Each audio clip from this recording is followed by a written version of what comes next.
রাদিফ রোদের উপস্থিতি টের পেয়ে ওকে কষ্ট দেওয়ার জন্য বাঁকা হেসে নাক চাপার মতো করে রোদের দিকে ঘুরে বলল, ছি, আমার রুম থেকে এমন বাজে গন্ধ আসছে কেন?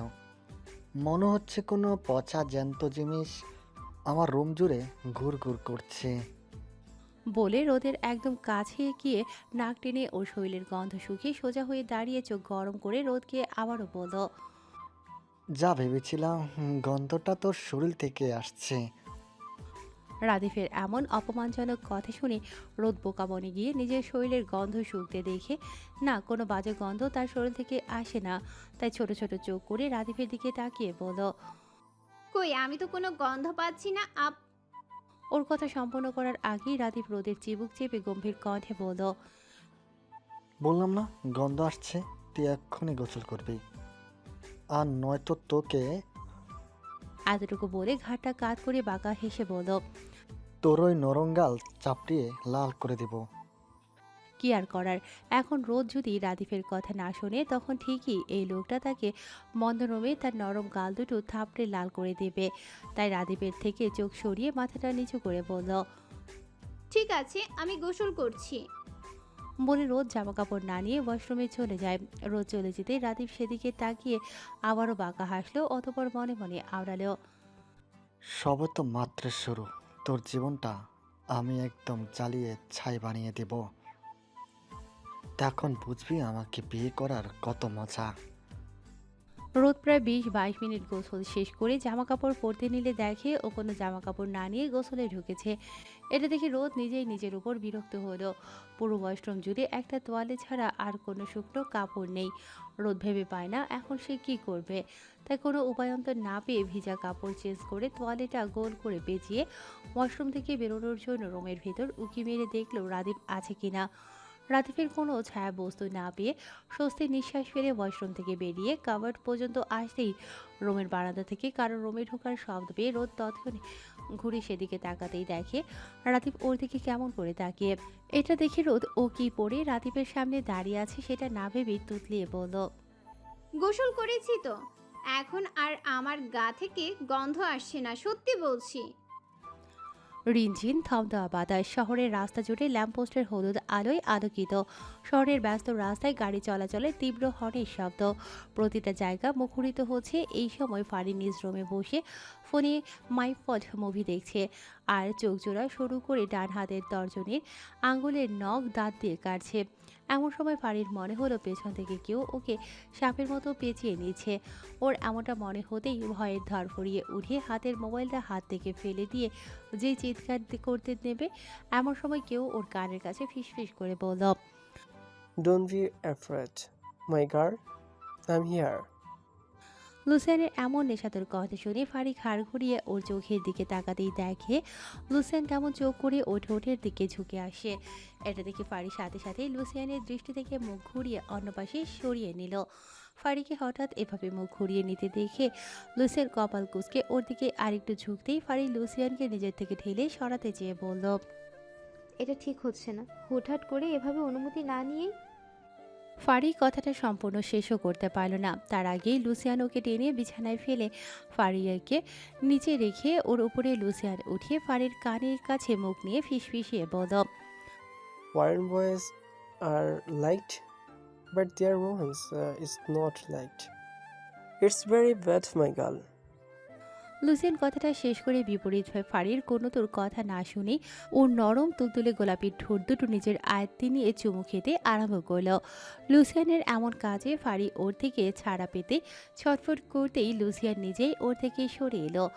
লুসিয়ানের থেকে সরে আসতেই ফারি মুখটা আবারও ঘুরিয়ে অন্যপাশ করতেই লুসিয়ান বেশ বিরক্ত হয়েই বলল, সমস্যা কি তোমার? কয়েকদিন যাবৎ এমন করছো কেন? লুসিয়ানের এমন গম্ভীরনীয় কণ্ঠে মাথাটা লুসিয়ানের দিক করে ছোট ছোট চোখ করে তাকালো লুসিয়ানের চোখের দিকে। তার কিছু বলার ভাষা নেই। তার এভাবে লুসিয়ানকে ফিরিয়ে দিতে কষ্ট হচ্ছে, তবুও বারবার শুধু মনে পড়ছে তার মায়ের বলা এবার ফের আসার দিন রাতের কথাগুলো, পরপর থাপ্পড় দুটো। কি ভয়ঙ্কর লাগছিল সেদিন তার মাকে। এতটুকু ভেবে ফারির মনে পড়ে সেদিন রাতের কথা। সেদিন সন্ধ্যা রাতে ইভা নতুন জামাইকে নিয়ে ফিরে আসায় তাদের সন্ধ্যায় নাস্তা দেওয়ার জন্য কর্তিরা রান্নাঘরে বিভিন্ন নাস্তা বানাতে ব্যস্ত। বাকিরা ছোট বড় সবাই প্রায় এক জায়গায় বসার ঘরে বসা খোশ গল্প করছে, শুধু ফারি লুসিয়ান ব্যতীত। তারা খানমহলের খোলা বাগানে একসাথে বসে একটু সময় পার করছে। তবে ঘনিষ্ঠ মানে এটা নয় যে তারা একসাথে ওইসব লুতুপুতু কাজ করছে, বরং তারা একসাথে একে অপরের ছোঁয়াছুঁয়ি খেলছে, রাতের আকাশে সুন্দর তারাগুলোর উপভোগ করছে, একে অপরের মনের কথা বলেছে। একসময় দুজন দুজনের সাথে সময় কাটাতে লুসিয়ান ফারির কোমর পেছন থেকে জড়িয়ে গোল গোল ঘুরতে ফারিও হাসতে হাসতে বলল, কি করছেন? নামান আমাকে, পড়ে যাবো তো। কে শুনে কার কথা? লুসিয়ান 2-3টা ঘুরুনি দিতেই হাসি মুখে ওকে আস্তে করে মাটিতে দাঁড় করিয়ে ওর মুখের দিকে ঝুঁকে ও ঠোঁটে চুমু খেতে গেলে পেছন থেকে কারো গমগমে কণ্ঠে বলা কিছু বাক্য শুনে লুসিয়ান ঘুরেই সেদিকে তাকায়। এই যে বিদেশি ফর্সা ছেলে, তোমাকে তোমার মা ডাকছে। মেহজাবিন খানের কথায় লুসিয়ান আর চোখে একবার ফারির দিকে তাকিয়ে ঘুরে মেহজাবিন খানের দিকে তাকিয়ে বলল, Yes, I am going.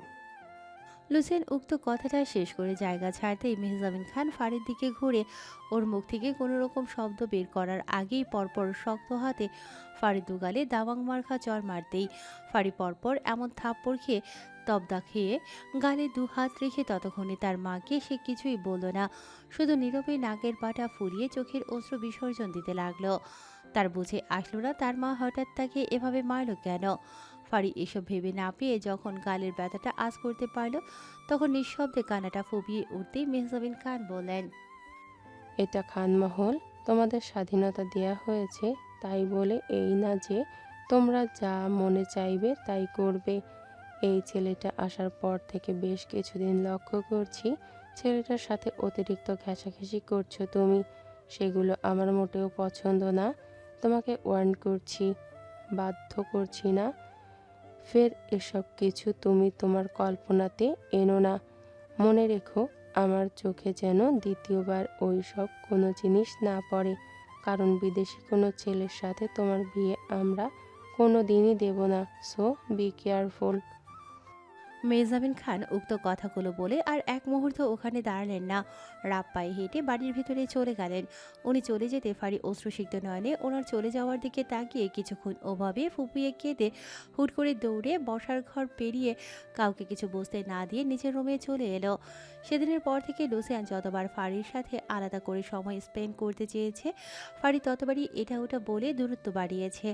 শত হোক তার পয়েন্ট ছেলে পছন্দ, সে তার মা বাবার অবাধ্য হবে না, কিন্তু এই দূরত্ব যেন লুসিয়ান মেনে নিতে পারছিল না। তাই আজ সুযোগ বুঝে ফারির রুমে একান্ত ফারির সাথে কথা বলতে এসেছে। ফারিকে এক মনে কিছু একটা ভাবতে দেখে লুসিয়ান তার বাহুতে ধাক্কা দিয়ে বলল, What happened to you? What are you thinking so much about? ফারি লুসিয়ানের পুনরায় গমগমে গম্ভীর কণ্ঠ শুনে ভাবনার জগৎ থেকে বেরিয়ে এসে বলল, কই, কিছু ভাবছি না তো। আপনি আমার রুম থেকে যান please. Don't make I hate it. Go before coming close. I am a boy who grew up in Switzerland, and I like a dark romance.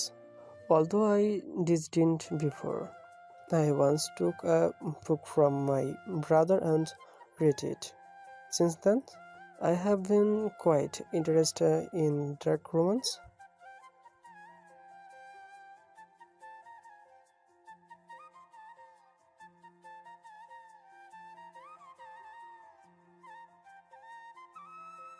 লুসিয়ানের কথা শেষ হতেই ফারি সরু চোখে পুনরায় ওর চোখের দিকে তাকালো।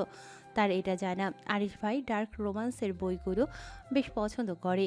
যখন ভাই দেশে ছিল প্রায় সময় ফ্রি থাকলে বাসায় বসে পড়তো, তবে সে বিষয়ে তখন তেমনটা জানা ছিল না ওর, তাই তেমন গুরুত্ব দিয়ে দেখেনি যে আরিশ ভাইয়ের মতন একটা লোক উপন্যাসের বইও পড়তে জানে।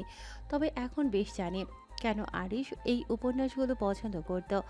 আজ হঠাৎ লুসিয়ানের মুখে ডার্ক রোমান্সের কথাটা শুনিয়ে বুকের মধ্যে ধুক করে উঠল। সত্যি বলতে ডার্ক রোমান্স তারও পছন্দ, ফারিকে আবারও কিছু একটা একধ্যানে ভাবতে দেখে লুসিয়ান ঝুঁকে ও নরম তুতুলে ঠোঁট দুটো নিজের আয়ত্তে নিয়ে নিল। ফারিও আর বাধা দিল না, দিয়ে কি করবে?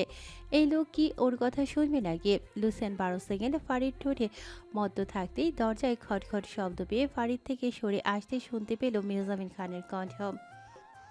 ফারি, দরজা খোলো। ফারি এই সময় রুমে মায়ের কণ্ঠ পেয়ে ধরফরিয়ে উঠে লুসিয়ানকে একটু জোরেই ধাক্কা দিয়ে ওর থেকে সরিয়ে আশেপাশে তাকিয়ে ঘন ঘন নিঃশ্বাস ফেলতে ফেলতে তাড়াতাড়ি লুসিয়ানের হাত ধরে ওকে খাটের তলায় ঢুকিয়ে দিয়ে বলল, প্লিজ তাড়াতাড়ি খাটের নিচে ঢুকে পড়ুন, আর নয়তো আমি আজ শেষ। আজব, ওমি কেন ওই খাটের নোচে নোংরা জায়গা সব। দয়া করুন প্লিজ ঢুকুন। কিন্তু এত কথা বলার সময় নেই আম্মু, বারবার দরজা ধাক্কা দিচ্ছে, প্লিজ ঢুকুন প্লিজ। ফারি তাড়াহুড়োর কথাগুলো কোনো রকম শেষ করে নিজেই ঠেলে ঠুলে খাটের তলায় লুসিয়ানকে ঢুকিয়ে দিল। অতপর চোখে মুখের জড়ো হওয়া ঘামগুলো শরীরের ওড়না দ্বারা মুছে দরজাটা খুলে দিতেই মেহজাবিন খান ভিতরে ঢুকে চারপাশটা দেখে ওর দিকে তাকিয়ে ভ্রু উসকে বলল, কার সাথে কথা বলছিলে তুমি এতক্ষণ? ফারি মায়ের কথায় পরপর ঢোক গিলে হাসার চেষ্টা করে বলল, কই আম্মু, আমি তো কারোর সাথে কথা বলছিলাম না। কিন্তু আমি তো স্পষ্ট শুনেছিলাম তুমি কাউকে চলে যেতে বলছিলে। ফারি মেহজাবিনের এমন কথায় পরনের স্কার্টটা খামচে ধরে ঋণ নিয়ে বলল, ও তুমি এই কথা বলছো? আমি তো ফোনে মুভি দেখছিলাম আর ভিলেনটাকে চলে যেতে বলছিলাম, জানো নায়িকার সাথে নায়কের মিল হয়। কিন্তু আমার তো মনে হলো তুমি কারোর সাথে কথা বলছিলে। আরে আম্মু, তুমি আমাকে এভাবে অবিশ্বাস করছো কেন? আমি রুম আটকে কার সাথে কথা বলবো? মেহজাবিন খান আর কথা বাড়ালেন না। তিনি মেয়েকে চিনেন, তাই এই মুহূর্তে বাড়াবাড়ি না করে সন্দিহান দৃষ্টিতে রুমের চারপাশটা একবার তাকিয়ে চলে গেলেন। উনি চলে যেতেই ফারি স্বস্তির নিঃশ্বাস ফেলে ভেতর থেকে দরজাটা লক করে খাটের কাছে এসে লুসিয়ানের হাত ধরে ওকে বের করে আনতে দেখে ওর শার্টে মাথার চুলে ময়লা লেগে আছে। এটা দেখে ফারি শরীরের ওড়নাটা হাতে নিয়ে লুসিয়ানের মাথায় শার্টে ঝেড়ে দিতে লুসিয়ান তাকালো ফারির ওড়না ছাড়া শরীরের দিকে।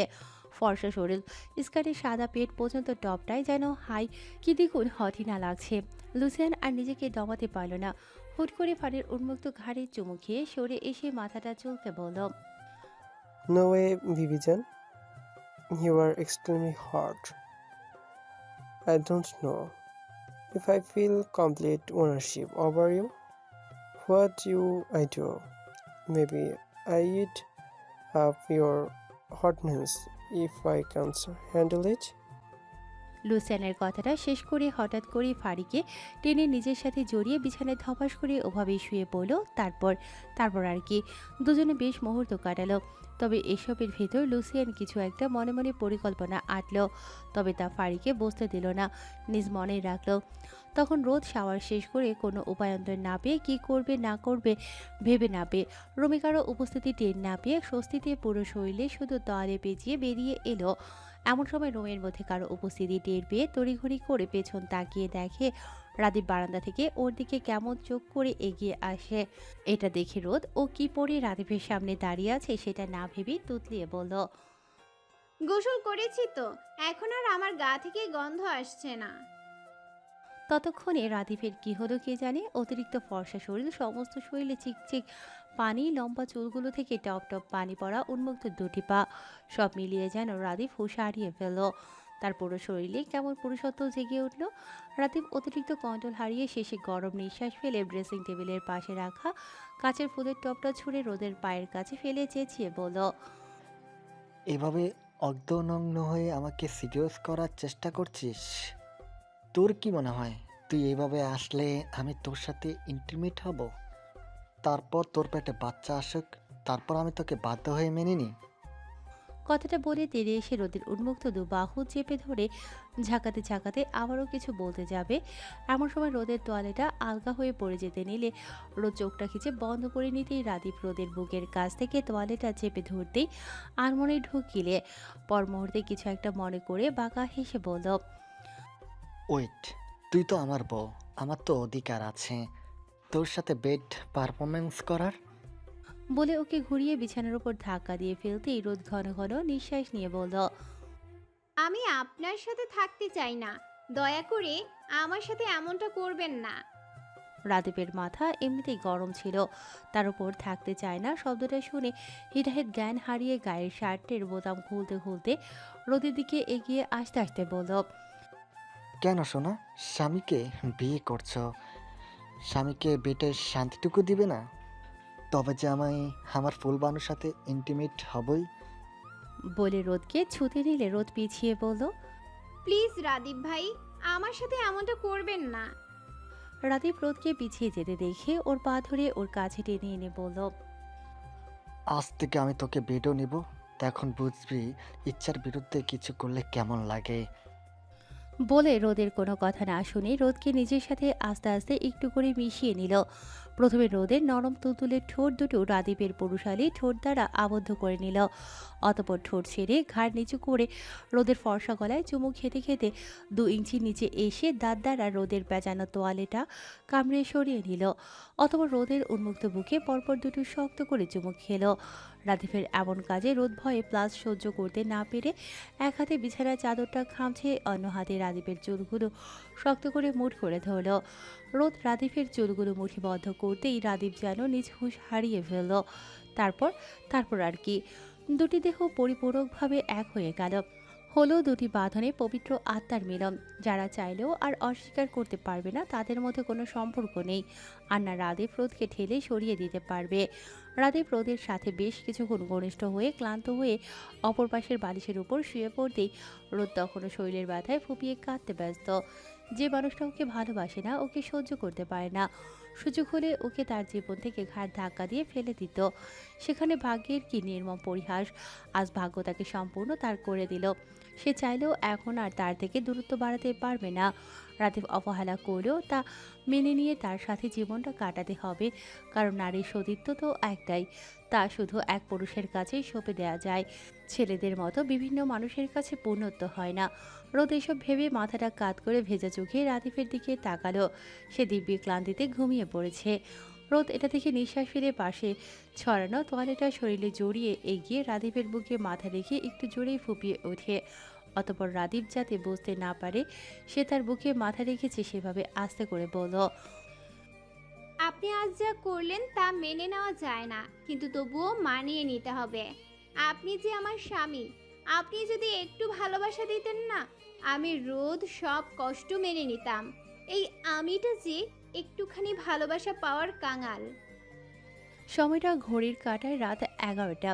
আয়ান তানিশার বাসার নিচে দাঁড়িয়ে দোতলার ওপরে ঘরের দিকে তাকিয়ে পকেটে ফোনটা বের করে কল মিলালো তানিশার নাম্বারে। প্রথমবার কল বাজতে বাজতেই কেটে গেল, কিন্তু অপর পাশ থেকে কেউ রেসপন্স করলো না দেখে আয়ান পরপর দুটো কল দিতে তখনও একই রকম বেজে কেটে যেতেই আয়ান এবার ভ্রুকুচকে আবারও কল দিতেই তানিশা এবার ঘুমের ঘরে বেশ বিরক্ত হলো। দেখছে যে কল রিসিভ হচ্ছে না, তারপরও বারবার কল দিচ্ছে। তাই কে এত বারবার কল করছে দেখার জন্য ফোনে ভেসে ওঠা নাম্বারটা দেখে কলটা রিসিভ করে ঘুমো ঘুমো কণ্ঠে বলল, কে? তোমার ফিউচার হাজব্যান্ড। আয়নের সোজা উত্তরে তানিশা তখনও ঘুমো ঘুমো কণ্ঠে বলল, তাহলে হয়তো আপনি রং নাম্বারে কল করেছেন। সরি মিস, নাম্বার ইজ ভুল ডায়াল। জি না মহারানী, আমি আপনাকেই কল করেছি। মহারানী শব্দটা কানে আসা মাত্র তানিশা চোখ দুটো খুলে ফোনের স্ক্রিনে জলজল করা নাম্বারের দিকে তাকাতেই দেখে তিত করলা নামে সেভ করা নাম্বারটা। এটা দেখে তানিশা কিছু বলতে যাবে তার আগেই আয়ান আবারও একই সুরে বলল। নিচে আসো, কথা আছে।